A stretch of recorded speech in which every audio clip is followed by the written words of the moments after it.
On behalf of the organizing committee, it is my distinct pleasure to welcome you to the first workshop day of the inaugural Australian Mises Seminar meeting. I thoroughly enjoyed last night's dinner and Professor Hopper's eloquent introduction into the ideas that he shared with us on private property ownership and the benefits thereof will provide us with great fuel to help drive and direct the discussions that will happen today. As was mentioned last night, let's network, let's share new ideas and interact so that we can make the most of this occasion and bring it forward into the future. With that in mind, it is my great pleasure to introduce today's opening speaker, who is Mark Thier. He needs no introduction, certainly after last night. However, do indulge me as I provide, by way of some highlights, by way of introduction, that you can find on his website, markthier.com. He boasts several achievements in journalism over the span of his illustrious career. He's the founder of the investment newsletter, World Money Analyst, which he published and edited until 1991.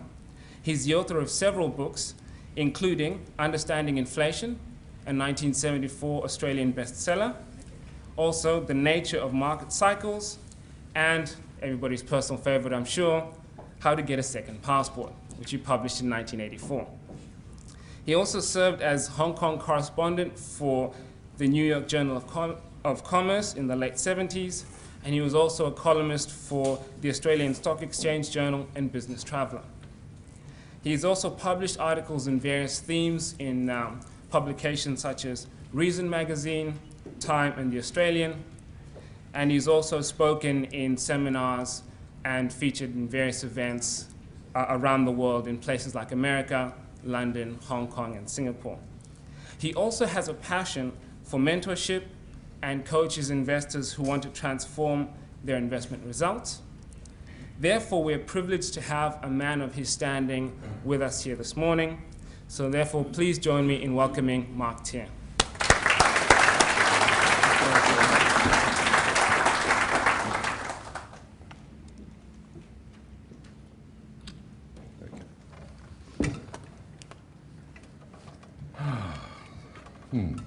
So, let's see an ashtray. Anyone got an ashtray? Not allowed in this house. I guess not. What I found here instead.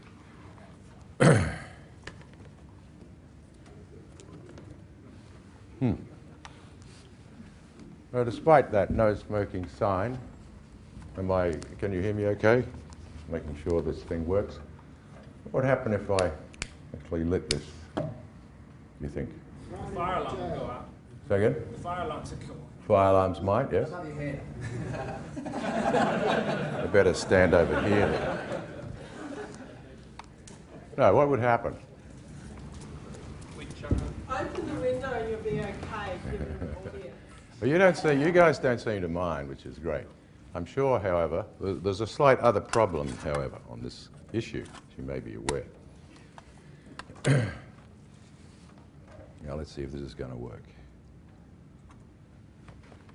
Right, there is a law that says you may not smoke in here. And if I lit that up, there'll be a very expensive smoke, $550 maximum. Now, this is the law of the New South Wales government. What about if the proprietor of this establishment or of some restaurant, whatever establishment you like, is also a smoker? And he has no objection to smokers smoking in his establishment. Well, if he owns it and I smoke in his establishment with his permission, it's going to cost him $5.5 grand. And if he's just the manager, it's going to cost him $1,100 bucks, right? And me $550. Now, if you own a property, and please correct me if I'm wrong, don't you have the right to do with it whatever you want? Not Australia. No, I'm talking about the rights, not the law. On a question of on a matter of the philosophy of property rights, if you own this room, this restaurant, you have the right to say, you may all smoke in here, or you may not smoke in here, or you can dance naked on the tables, or whatever you like as the owner of this property. Correct? Am I right? Right. Similarly, you have the right to exclude anyone you wish. You don't like blacks, we'll send this guy out. You don't like whites, send everyone else out. You know what I'm getting at? You have the right to admit or exclude anyone you like if it is your property on the basis of property rights theory. Now, obviously, what has happened here? We have a law in this state that says the proprietor of any property, defined as in here as a pub, you know, where people from the public are invited, not one's house. You can still smoke in your house at the moment, and does not have that right anymore. His property rights have been infringed. A part of that property right has been taken away.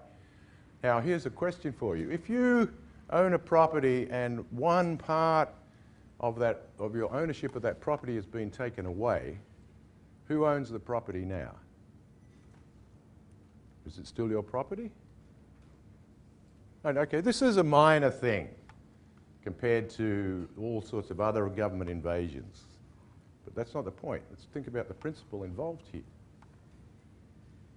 So tell me, if you do not have the right to let people smoke in your property, do you own your property anymore?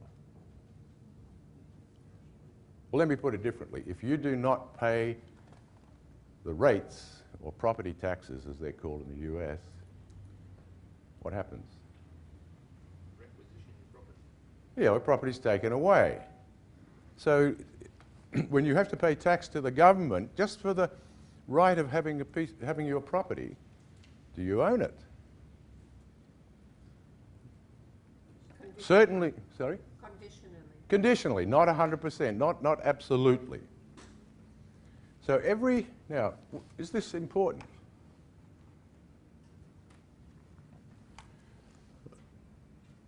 Now, I like to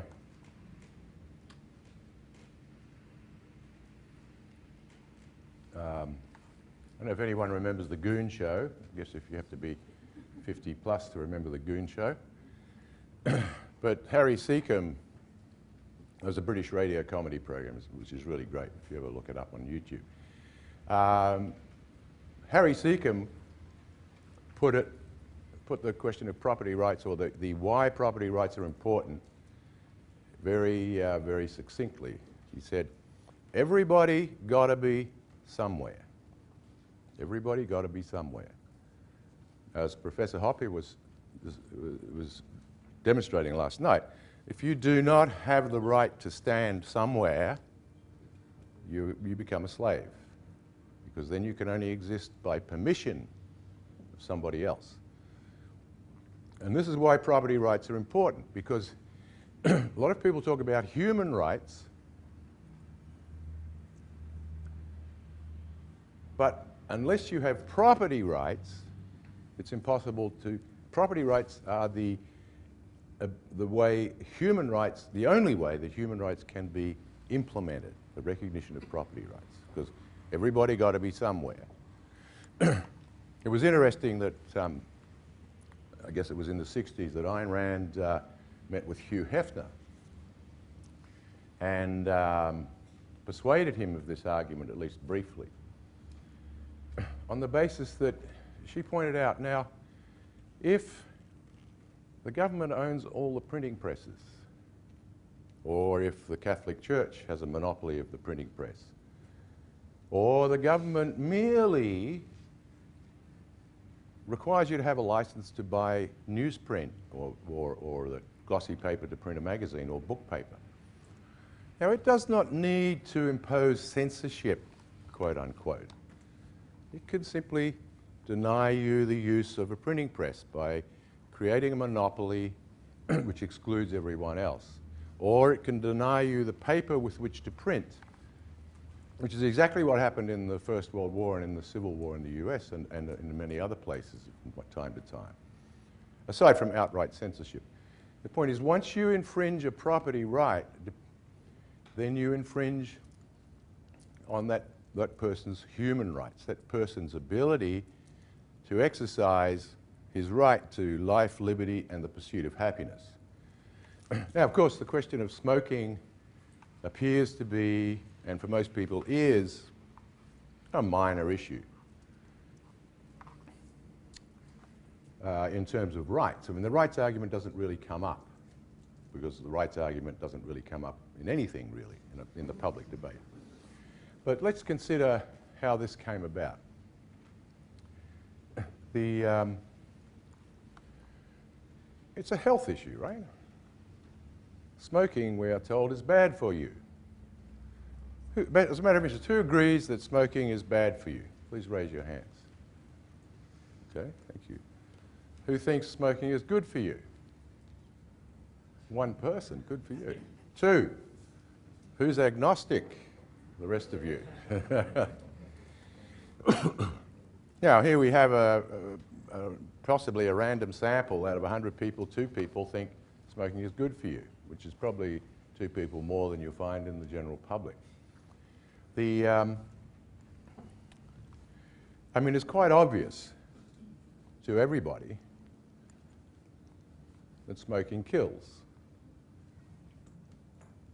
We've heard this again and again, and it's obvious. I mean, you smokers, excuse me, they cough,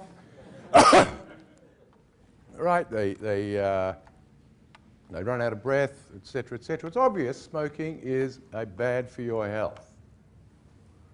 So you don't need any research. The average person in the street doesn't need any research results, doesn't need any scientific evidence, doesn't need any proof, scientific proof, to know, quote unquote, that smoking kills.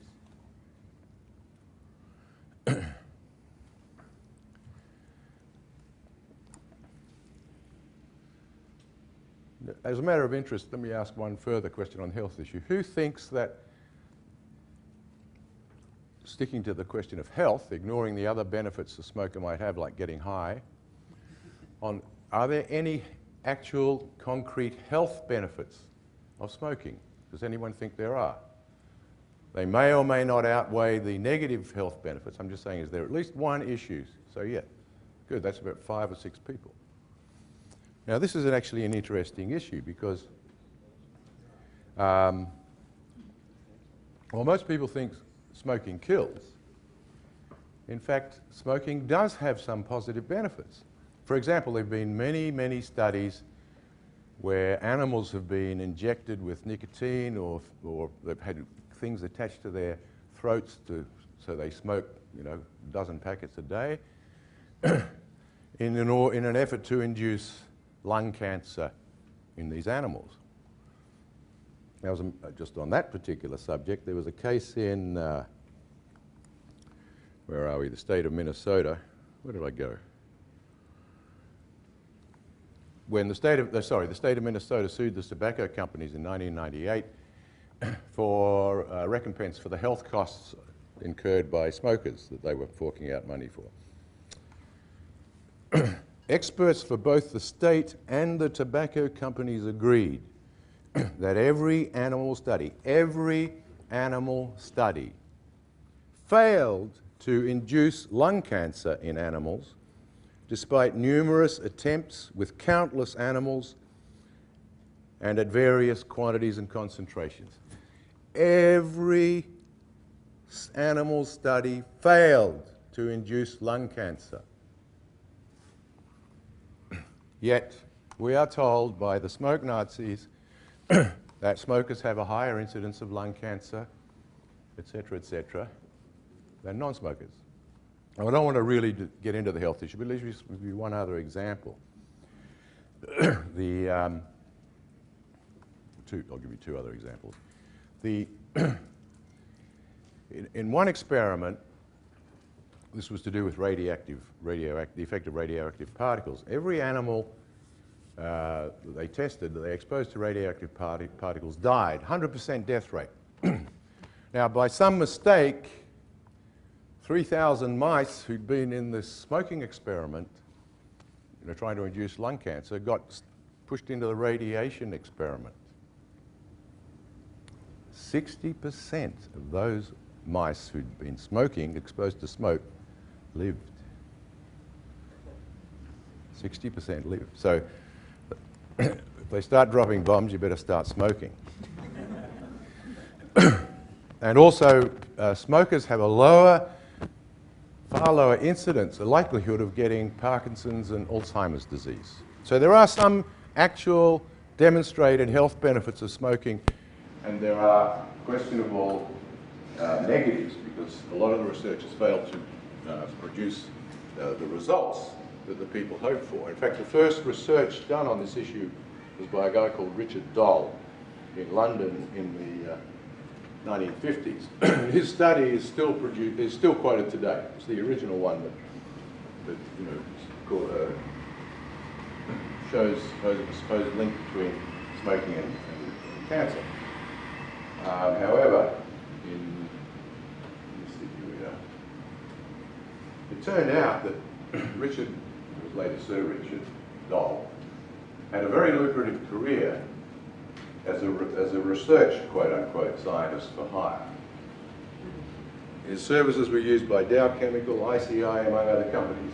He even made a submission to the Royal Commission here in Australia, proving, quote-unquote, that Agent Orange did not cause cancer. In other words, you say, well, I want this result, he'd do the research to support it at a nice fee. And in fact, in the December 2001 issue of the British Medical Journal, he wrote, and I quote, that the smoking study, was devised to achieve the maximum publicity for the critical link between smoking and lung cancer. So, but you see, this doesn't matter. All this is irrelevant, because it's obvious that smoking kills. Everyone agrees that smoking kills.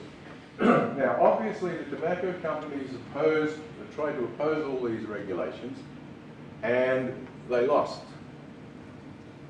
And all the research they produced was obviously biased because it was produced by these evil multinationals. This is the general public's attitude.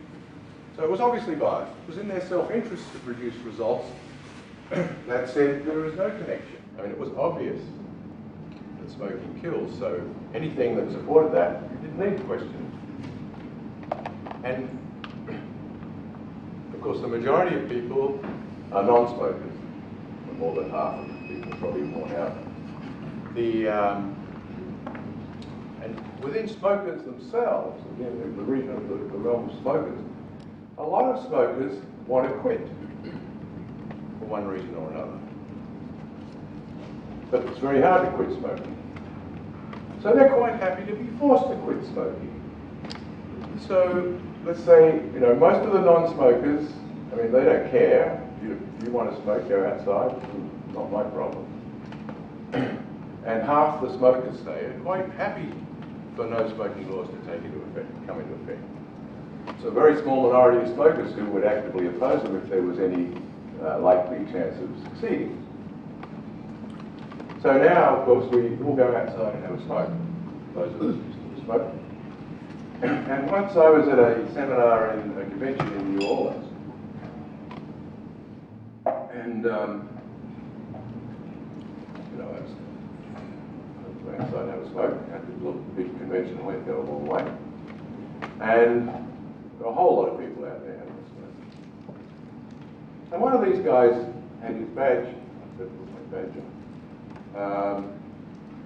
Which said Philip Morris. So I started talking to him, and I said to him, "Now, why, you guys are being persecuted by, the government, etc., for because you produce a product that supposedly causes cancer. Maybe it does, maybe it doesn't. That's really not the point. Why don't you stand up instead of, you've been arguing with these guys about the health issue. They're presenting all this evidence that smoking is bad for you, and you're standing up saying, no, it's not. I mean, that's a losing argument. You let these guys set the terms of the debates. You're never going to win that argument.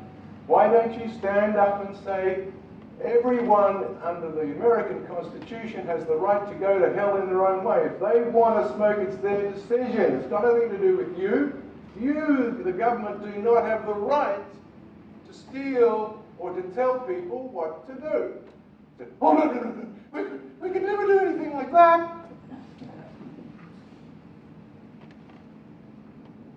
So the only issue that possibly could have won that debate was one on the question of rights. Of course, probably just as well they didn't, because it would have smeared the whole rights issue with the evil multinationals and so on.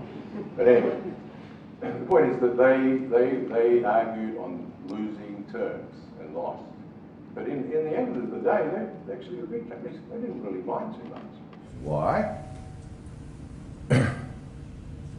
Because it raises the barrier to entry. Right? There is very little competition now in the supply of tobacco. Because who can afford the the costs of possible legal costs, etc., of going into that business. So you've got 2 or 3 major companies in the US producing cigarettes, etc., and they're very happy to be taxed. They're very happy to be restricted. They're very happy to have labels. I mean, they complain, but they're very happy because their oligopoly, if you like, is protected against dirty competition, which is just as well. Now, in the Philippines, for example, you can buy a packet of cigarettes. What does it cost? Cigarettes cost, what, $16 a packet here? Something like that. In the Philippines, you can buy that same packet of cigarettes, including Philippine tax, for 50 cents. So, most of the price of a packet of cigarettes is taxed. Okay, now, so what is likely to happen if property rights are respected? And we still have the same situation. I mean, there are a lot of non-smokers who think smoking kills and don't want to be in the same room with smokers. So there is a market demand for non-smoking restaurants. Similarly, there is a market demand for restaurants where you can smoke. Well, let's take another example, McDonald's. Quick example first. McDonald's, I don't know how many years ago, changed the packaging of their Big Macs, if you don't remember that. They used to come in styrofoam boxes. They now come in cardboard boxes. Why did they change? They changed because there was a campaign in the US from the Green movement about these, these unrecyclable styrofoam boxes, the packaging that McDonald's was using, and there was a threat of a boycott, and McDonald's was getting a bad name because it's not green enough, etc., so they switched their packaging. Because of market pressure from people who believe this particular issue. There's no government regulation at that time, and maybe now. So in other words, the market can, the market expresses people's opinions as well as their demands through their pockets. So now, recently in the Philippines, what's the next one on that? Recently in the Philippines, where I've been living for the last few years, Starbucks, which is very successful in the Philippines, it's a locally owned franchise from the US company, so it's a Philippine company paying franchise. And the owners are a bunch of greenies. So, out of the blue, they announced that all their restaurants nationwide were going to be no smoking from whatever date, April or something. So this was intriguing. I predicted they'd lose 20% of their business, just quite gross. Now this was taken, as I recall, 3:30 on a Sunday afternoon, after the no smoking policy had come into effect. Now, you can see on a great picture, you can see here the Starbucks logo. There's the button. Yeah. Okay, inside there, that's the air conditioning area, which, you know, by law is no smoking. Here, these outside tables are tables where smokers congregate, and, you know, the humidity, flies and mosquitoes, while no smokers were in air conditioned comfort. And you can see there's one person, or two. 3:30 on a Sunday afternoon at this particular location. You could not find an empty table before the smoking ban. There was no empty table. There might be empty seats, but no empty table. Here's another one. Nope, wrong button. I'm supposed to point this. Oh, there's a different button, right? There's another one, 7 o'clock on a Sunday afternoon. Sunday evening. Same thing. This is the smoking area here. There are a couple of people here. No one else. That's the same thing. 7 o'clock on a Sunday evening. You could not find a table there. So this lunacy went on for 5 weeks. Now, being a private company, they never produced, you know, we don't know their financial results. But you could see that they were hurting. They were losing a lot of business. And one of the stores I went into, the lady told me, she put it this way, she said,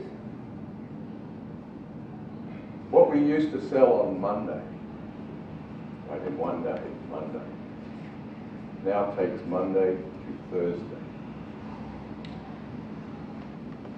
In other words, that store had lost 75% of its gross income. Now the problem, the Starbucks management had a problem, obviously. They were going to lose, they were already talking about, they already cut store hours, they were reducing no overtime, of course, reducing hours, etc., talking about firing people. And they had a big problem here. So there were two ways to go about it. Now don't forget, this was Starbucks Philippines' own decision. It had nothing to do with the law. You could go anywhere else where there were outdoor tables and smoke, and that's of course where smokers went. But not only did smokers go to other places, other coffee shops, other restaurants, their no-smoking friends, some of their no-smoking friends, a lot of their no-smoking friends went with them. Hence, empty stores. Now, so the Starbucks management had a problem. They really had two choices. The first choice was, of course, to back off, restore the smoking tables, get their customers back. Of course, not all their customers were going to come back because some of them would have found that they really prefer the coffee or the pies or whatever at, you know, another place. So that was a stupid decision to begin with. The other option they had was to persuade the government to ban smoking in all restaurants. Now this would have failed for the simple reason, at that particular moment, I'm not saying it would fail now, but at that particular moment it would have failed, because all the other restaurants who were benefiting from Starbucks' stupidity would have opposed that move. Right? Now, I don't know whether they even considered that as an option, but in any case, after 5 weeks, they scored, their sanity came back. So this is the same place taken from the other side. This is after smoking tables have returned. Now you see these ones are empty. Because when they put the smoking tables back, they kept the ones near the door of the store, it was kept as non-smoking tables, but it's still empty. Now here's another place. Now, this is an interesting one, what happened here. Because when they put the smoking tables back, this is before, when the no smoking ban was in effect. This is after. This is about 1 o'clock on a Sunday, last Sunday actually. It's usually, later on it'll be fuller than that. But what happened when they put the smoking tables back? That was the smoking area. These were still non-smoking tables, because this is the Philippines, a bit like Italy, but with fewer observers of the rules. I'll give you an example. There are, driving in Manila is the closest thing I ever expect to get to anarchy in my lifetime. Perhaps like Cairo, maybe Istanbul, I'm not sure. I've been to Istanbul, but a friend of mine there told me there are traffic rules. Rule number 1 is whoever's in front is right. Rule number 2 is if you see an empty space, occupy it. Rule number 3 is traffic lights are only advisory. And so these are rules, they are real rules. Nobody wrote them down, but if you observe the behavior of the drivers, that's the rules they follow. And of course the traffic lights are only advisory, they follow them, that rule when there's no policeman inside. Anyway, so smokers, when they came back here, started ignoring these no smoking signs. So what the management did was expanded the smoking area until the full smoking area was restored. The entrance of the door in this case is over around the corner, so that other will apply. Now, this is a reverse market option. The point is the market will determine through the demands of the customers whether there are smoking areas or no smoking areas, whether blacks will be served or not served. Now, for example, when you look at segregation in the South of America and apartheid, one reason they had rules that blacks were not permitted in these restaurants is because there were some restaurant owners, and they could have even been Ku Klux Klan members, for all we know, who were happy to serve blacks because they paid, right? They made money. It was profitable to serve the persecuted races. And you can see if there have been no laws against segregation. There were no desegregation laws, no laws outlawing blacks or colours or whatever other people, non-whites from using this. Then very slowly the market would have eroded those restrictions, while maintaining the right, of course, for the property owner to exclude anyone he wants. So the same sort of thing happened here. The market spoke and the management listened, because the alternative was to go out of business. And when the market speaks and is allowed to speak, then property rights and human rights are safeguarded. Because when the government comes in and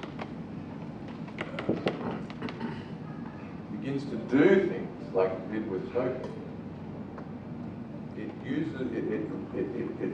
the only way the government can achieve what it wants is by taking away some of your rights.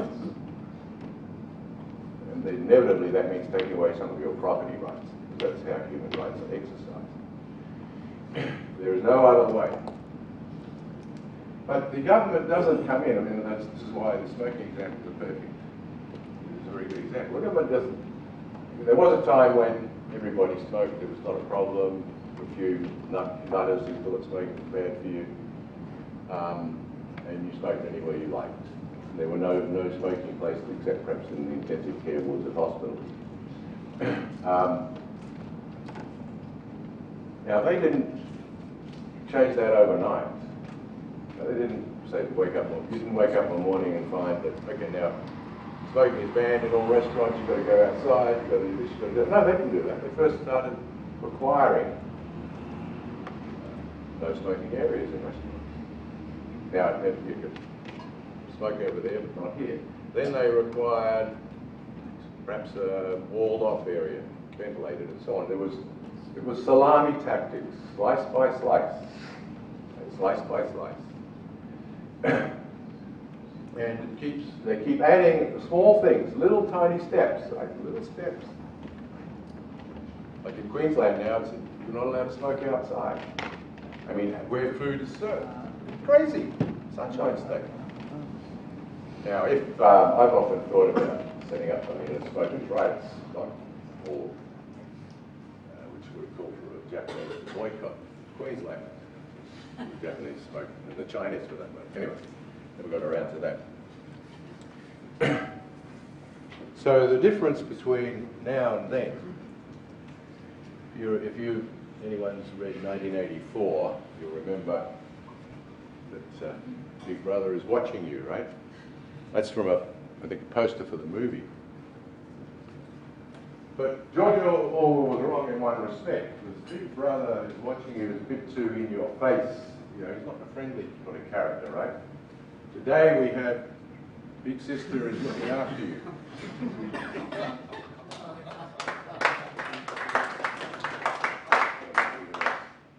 And when Big Sister looks after you in the cradle-to-grave welfare state, the only way she can do that, of course, is by putting one hand in your pocket and the other hand up your ass or whatever. In other words, the third one taking stuff away from you, because she's got to finance it. Plus, of course, all those people in the middle are going to have their share. Thank you very much.